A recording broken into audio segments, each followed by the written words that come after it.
तेजस्वी जी बोलते हैं 10 लाख रोजगार देंगे, तो ये इन्हीं के नेता लोग बोलते पैसा कहाँ से लाओगे। लेकिन वही तेजस्वी जब सत्ता में आता है, कांग्रेस पार्टी के नेता जब सत्ता में आते हैं तो 10 दिन के भीतर नीतीश कुमार जी को गांधी ने बोले मजबूर किया जाता है कि हम 10 लाख नौकरी और देंगे। और बताइए 70 दिन में बिहार में पहली बार पूरे देश में ऐसा बिहार राज्य बना है जहां 4.5 लाख सरकारी पद की वैकेंसी को विज्ञापन जारी कर दिया। बताए। नमस्कार, मैं चंद्रकांत मिश्रा और आप देख रहे हैं टुडे 24.in। बिहार में हम लोग मौजूद हैं और बिहार की जो सियासी हलचल है वो काफ़ी समझ से परे है। हमारे साथ में हैं यूथ कांग्रेस के मुख्य प्रवक्ता विशाल जी। विशाल जी स्वागत है। धन्यवाद। विशाल जी क्या कहेंगे, कांग्रेस के तरफ से क्या हलचल है, चुनाव को लेकर के क्या तैयारी है? क्या सब लोग हैदराबाद में ही हैं कि यहाँ भी कुछ एक्टिविटी हो रही है? कि हमारे पास 19 विधायक अभी बिहार में और 4 विधान पार्षद हैं। सभी लोग अभी हैदराबाद में हैं और अपनी तैयारियां कर रहे हैं। बिहार में बिहार के नेता लोग हैं, माननीय प्रदेश अध्यक्ष जी, माननीय और भी वरिष्ठ नेता लोग बिहार में। बिहार में कांग्रेस पार्टी 40 सीट पर तैयारी कर रही है। जो सीट हमें गठबंधन में मिलेगा। एक मिनट 40 सीट पर तैयारी का क्या मतलब है? देखिए, कांग्रेस पार्टी हर सीट पर तैयारी कर रही है। बिहार की 40 सीट है, 40 सीट पर तैयारी कर रही है। अकेले लड़ेंगे 40 सीट पर? नहीं, बिल्कुल अपनी जवान हम पे मत डालिए। जो सीट कांग्रेस को मिलेगा वहाँ हम अपना कैंडिडेट देंगे और जो सीट हमें गठबंधन को मिलेगा वहाँ अपनी गठबंधन की पार्टी को मजबूती से मजबूती करेंगे। अच्छा, जो गठबंधन की तरफ से मिलेगा उसके लिए भी काम नहीं, जो हमारा सीट होगा वहाँ तो हमारा कैंडिडेट होगा ही, पंजाब छाप पे वोट पड़ेगा ही। अमूमन कितने सीटों पर दावा करना है? हम तो कह रहे 40 सीट पर चुनाव लड़। दावा क्या होता है? नहीं, 40 सीट पे आप चुनाव लड़ रहे हैं ना। जैसे कांग्रेस को अगर गठबंधन की तरफ से मिलेगा तो कांग्रेस की भी अपनी कुछ इच्छा होगी कि इतना सीट हमारे पास आए। देखिए, सीट लेना इच्छा नहीं है, सीट जीतना इच्छा है। सम्मानजनक सीट लेंगे और उसमें मजबूती से चुनाव लड़ेंगे। तो इस बार कितना सीट ले आएंगे? ठीक है, कांग्रेस की सिर्फ बात करें, वो वरिष्ठ नेता तय करेंगे। सम्मानजनक सीट लेंगे, उसमें मजबूती से चुनाव लड़ेंगे और सभी सीट जीतेंगे। नहीं, सीट हम ये बता रहे हैं, हम ये जानना चाह रहे हैं आपसे कि सीट कितना लेके आना चाह रहे हैं, जीतने की कितनी संभावना है, कितने सीटों पर जितना सीट आपको मिलेगा आप 100% स्ट्राइक रहेगा? देखिए, बिहार की 40 सीट पर महागठबंधन जीतने जा रही है। महागठबंधन अभी कैसे आपको लगता है? लग रहा है तब तो हवा बात थोड़ी कर रहे हैं, लग रहा है तब तो बोल रहे हैं। नीतीश जी चले गए, राजद हमारे साथ पहले से थी, लेफ्ट पार्टी हमारे साथ पहले से थी और हम पहले महागठबंधन था हमारा। अभी भी महागठबंधन विधानसभा में भी पर्चा लहराया था और लोकसभा में पर्चा लहराएगा। बीजेपी ने तो दावा किया है कि इस बार फिर से हम 40 पर हैं। नहीं, ठीक है, दावा करना चाहिए, बीजेपी से पूछना चाहिए। आपको बिहार 39 सांसद देकर दिया, बिहार से 40 में 39 दिया, लेकिन बताइए बिहार के लिए एक दिन भी अपना बैठक किए होंगे? गुजरात को कितने एयरपोर्ट दिए और बिहार को कितने एयरपोर्ट दिए? गुजरात में कितनी फैक्ट्री लगती है और बिहार में कितनी फैक्ट्री लगती है? बिहार को अपने ठगा है। 39 सांसद है, 26 सांसद वाला गुजरात को अपने क्या क्या दिया और बिहार को 39 सांसद वाला बिहार को अपने क्या क्या दिया? बिहार जनता पूछ रही है, कुछ नहीं, नील बट्टा सन्नाटा। तो जनता भी आपको नील बट्टा सन्नाटा करने जा रही है। मोदी जी ने अभी भाषण में कहा है कि इस बार बीजेपी अकेले 370 के पार है। नहीं, मोदी जी तो बहुत कुछ कहते, दरभंगा मेम्स की बात भी कहे थे, एयरपोर्ट की बात भी कहे थे, लेकिन ईंट नहीं रखा गया है। मोदी जी तो बहुत कुछ बोलते हैं। निर्मला जी बोलती है कि हम 3 करोड़ घर बनाए, मोदी जी बोलते हैं हम 4 करोड़ घर बनाए। अब बताइए कि घर बना कितना है, घर बना भी कि नहीं बना? मोदी जी क्या बोलेंगे उनको खुद पता नहीं चलता है। मतलब आपका कहने का अर्थ है कि मोदी जी जो भी भाषण दे रहे हैं वो उनका कोई तथ्य नहीं है? बिल्कुल हवाई भाषण होता है। उनका कहना था 2022 तक हम सभी लोगों का पक्का घर देंगे। तो फिर आप 2024 कहाँ ले जा रहे हैं? 2040 कहाँ ले जा रहे हैं? कल का भाषण में बोलते हैं हम 44 तक करेंगे।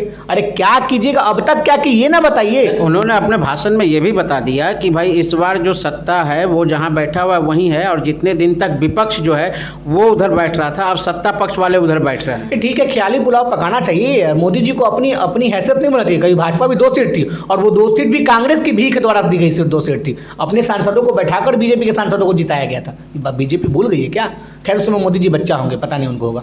अच्छा, चलिए, तो ये तो आपकी अपनी बात है कि आप क्या कर रहे हैं। अच्छा, बिहार के बारे में केवल हम लोग फोकस करें और जहाँ तक अभी जानकारी मिल रही है महागठबंधन को लेकर के पता चल रहा है चिराग पासवान भी अपने लोकसभा सीट पर 11 सीट पर अपने लोकसभा के जो क्षेत्र हैं वहाँ पर उनका दावा है कि हम यहाँ पर लोगों को नियुक्त कर रहे हैं कि वो अब देख रेख करें। देखिए, एनडीए में भारी सीट फटौवल है। मांझी जी की बात करें, उपेंद्र कुशवाहा जी की बात करें या चिराग पासवान जी की बात करें, वहाँ सीट के लिए इतना माठा सरफुटा है कि समझ में नहीं आ रहा कौन कहाँ से लड़ेगा। बीजेपी करेंगे इतना लड़ेंगे, वो करेंगे इतना। इसमें चुनाव आते आते एनडीए में इस तरह फूट मचेगी कि लोग बटोरने में समझ नहीं पाएगा। मांझी जी का जो प्रकरण है उस पर क्या कहते हैं? उनका कहना है कि जिस तरह से निर्दलीय एक विधायक हैं उनको मंत्री बना दिया गया, हम 4 हैं, हमारे पास भी और होना चाहिए था। आप इसका समर्थन? क्योंकि मांझी जी बहुत बड़े नेता हैं, बिहार के मुख्यमंत्री रह चुके हैं, हम समझते हैं उनका सम्मान होना चाहिए। वो जो कह रहे हैं उनके साथ कांग्रेस पार्टी खड़ी है, उनको सम्मान मिलना चाहिए। मतलब नहीं, अगर नहीं मिलता तो हमारे साथ आए, हम उनका उचित सम्मान करेंगे। तो आप किनको किनको बुलाएंगे? चिराग पासवान भी तेजस्वी जी से बातचीत करते हैं, ये बात उन्होंने पत्रकार से भी कही है कि हमेशा बात। देखिए, जो लोग केंद्र की जनविरोधी सरकार के खिलाफ लड़ना चाहेंगे हम उनका स्वागत करेंगे। जो लोग हो सकते हैं, धूड़ जी की पार्टी के भी कुछ लोग हो सकते हैं, उनको अगर वो आएंगे तो उनका भी स्वागत करेंगे। तो धूड़ विरोधी बात है कि नीतीश जी जिधर हैं उधर चिराग जी नहीं होंगे, ये तय है, मान लिया जाए। अब वो चिराग जी पर हम छोड़ते हैं, वो भी अच्छे खिलाड़ी हैं, राजनीति उनको भी बपौती मिला है। अब मोदी जी तो कल बोल रहे थे कि परिवारवादी राजनीति और अपने साथ अब रखे हुए हैं, तो बताइए कि आप उनको हटा रहे हैं कि उनके साथ रखे रहेगा। ये चिराग पासवान जी पर हम छोड़ते हैं। 11 सीट पर अगर वो दबाव डाल रहे हैं तो क्या ये प्रेशर पॉलिटिक्स कर रहे हैं? बिल्कुल, पर हम तो आपको पहले ही बोले चुनाव आते थे भाजपा इतने गुट में बच जाएगी, एनडीए इतना सुरपटाउल मचेगा कि एनडीए का नाम निशान खत्म हो तो जाएगा। उनको कांग्रेस बटोरेगा अपने तरफ। हम तो पहले ही आपको कहा, जो लोग नकारी निकम्मी सरकार के खिलाफ लड़ना चाहेगा उनका हम स्वागत करेंगे। जो लोग लड़ना चाहें, चाहे चिराग पासवान जी हो, जीतन मांझी जी हो, उपेंद्र कुशवाहा जी हो, या भारत के विभिन्न राजनीतिक दल हो, सबका हम स्वागत करेंगे। मतलब जिस तरह से किसी समय में बीजेपी का गेट सबके लिए खुला था, अब आपका गेट खुला हुआ है। नहीं, गेट खुला और बंद नहीं, हम शुरू से कहे हैं कि समान विचारधारा वाले पार्टी हमारे साथ आए। जो लोग नकारी निकम्मी सरकार के खिलाफ लड़ना चाहते हैं हमारे साथ आए, और आएंगे तो जुड़ेंगे। उनको जुड़ने में क्या दिक्कत है? हम तो चाहते हमारे नेता निकले ही देश जोड़ने के लिए, भारत जोड़ने के लिए। हम अगर पार्टियों को जोड़े तो दिक्कत क्या है इसमें? अभी राहुल गांधी जी न्याय यात्रा पे निकले हुए हैं, क्या आपको लगता नहीं है कि अभी चुनाव का समय है, अभी इस पे काम करना चाहिए? देखिए, आप चुनाव को क्या मानते हैं? जनता से कनेक्टिविटी जोड़ना, जनता से जुड़ना। तो क्या यात्रा में हम जनता से जुड़ नहीं रहे हैं? जनता के सवालों को नहीं उठा रहे हैं, जनता के मुद्दों को नहीं बता रहे हैं, सरकार की नाकामियों को जनता को नहीं बता रहे हैं, तो आखिर चुनाव होता क्या है? जनता के मुद्दों को उठाना। तो यात्रा में राहुल जी चुप थोड़ी हैं। राहुल जी ऐलान कर रहे हैं कि हमारी सरकार आएगी तो क्या करेंगे, हमारी सरकार आएगी तो जाति जनगणना होगी और जिसे रोकना है रोक कर दिखा दे। चुनाव के ठीक पहले दक्षिण भारत में भी जिस तरह से यात्रा हुआ था और जो रिपोर्ट आया, जो परिणाम मिला, वो तो आप लोग के पक्ष में था। तो खड़गे जी का उसमें योगदान था कि राहुल जी का योगदान था? क्या इसी तरह का फिर वो परिणाम तो नहीं ढूंढ रहे हैं? देखिए, परिणाम पार्टी के सभी कार्यकर्ताओं का था, दिशा निर्देश माननीय अध्यक्ष जी का था, ऊर्जा भरने का काम राहुल जी ने किया। हमारे यहाँ वन मैन ऑफ आर्मी नहीं है, कुछ भी हो तो मोदी जी, खराब हो तो नेता कार्यकर्ता और अच्छा हो तो मोदी जी। देखिए, राहुल जी मेहनत किए, 5 साल तक वहाँ कार्यकर्ता लाठी डंडा खाया सरकार के खिलाफ, आवाज़ बुलंद किए, और राहुल जी ऊर्जा दिए और हमारी सरकार बनी। जनविरोधी सरकार को नकारा गया तेलंगाना में, और आगे भी नकारा जाएगा, चाहे कर्नाटका हो या हिमाचल प्रदेश हो। हमारी सरकार बनी और आगे भी बनेगी। अच्छा, चलते चलते एक प्रश्न और ले लेते हैं कि आपको क्या लगता है नीतीश जी क्यों महागठबंधन से लगे? उन्होंने कहा कि वो लोग काम नहीं कर रहे थे।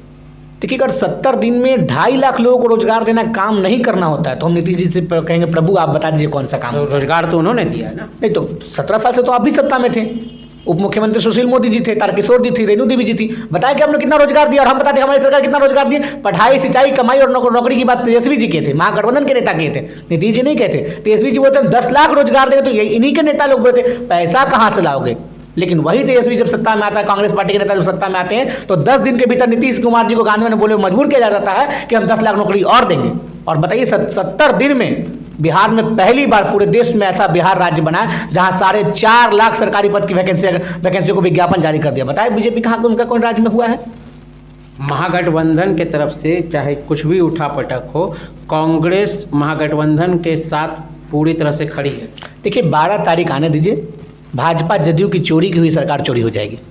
विश्वास मत में तेजस्वी जी ने भी कहा था कि अभी खेला होना बाकी है। खेला तो हुई, अब खदेरना हुआ जाएगा। जदयू के लोग इस तरह खदेरा जाएगा बिहार की जनता, जदयू बचा नहीं पाएगी। 12 तारीख की बात करें कि क्या कुछ और खेला बाकी है? नहीं, बिल्कुल 12 तारीख को सरकार अल्पमत में है, और जिस दिन सरकार का फ्लोर टेस्ट होगा सरकार गिरने जा रही है। सरकार गिर जाए, सरकार गिरने जा रही है। अल्पमत में है सरकार गिरने जा रही है। विश्वास मत महागठबंधन के लोग जीतने जा रहे हैं। चलिए, आपने इतना समय दिया इसके लिए बहुत बहुत धन्यवाद। तो आपने देखा कि ये कांग्रेस यूथ के मुख्य प्रवक्ता विशाल जी थे। विशाल जी ने पूरे नगाड़े की चोट पे कहा जाए कि डंके की चोट पर इन्होंने कहा है कि कांग्रेस तो पूरी तरह से तैयारी में है, और जो राहुल गांधी जी यात्रा पर निकले हुए वो कनेक्टिविटी कर रहे हैं, परिणाम इसका सकारात्मक आएगा। और उन्होंने राजनीति में, बिहार की राजनीति के बारे में भी कहा है कि 12 तारीख को साफ हो जाएगा कि खेला होना बाकी ही नहीं था, खेला हो गया। इसी तरह की तमाम खबरों से जुड़ने के लिए आप हमारे चैनल को लाइक करें, शेयर करें और सब्सक्राइब करें। आपके तमाम सवालों के जवाब की जीत के साथ मैं Chandrakant Mishra, today24.in। Thank you. Video को लाइक करें, शेयर करें, सब्सक्राइब करें और तमाम तरह की खबरों से जुड़ने के लिए बेल आइकन को ज़रूर दबाएं। धन्यवाद।